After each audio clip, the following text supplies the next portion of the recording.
একটা কথা কি জানেন, পুরুষ কেন জানি তার প্রথম নারী থেকে দ্বিতীয় নারীকে বেশি ভালোবাসে। কেন জানেন? কারণ প্রথম নারীকে যে কষ্টটা দেওয়া হচ্ছে সেটা ও ভুলে কখনো দ্বিতীয় নারীকে দেবে না।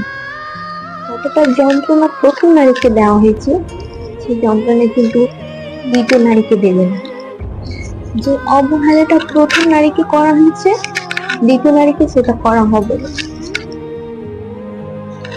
সেই পুরুষ অনেক মায়াবী, যে তার প্রথম নারীকে কষ্ট দিয়ে, যন্ত্রণা দিয়ে, আঘাত দিয়ে পুরুষ হয়েছে। সেই পুরুষ তার দ্বিতীয় নারীকে ততটাই ভালোবাসা, ততটাই যত্ন, ততটাই আবেগ নিয়ে বুকে জড়ায় রাখে।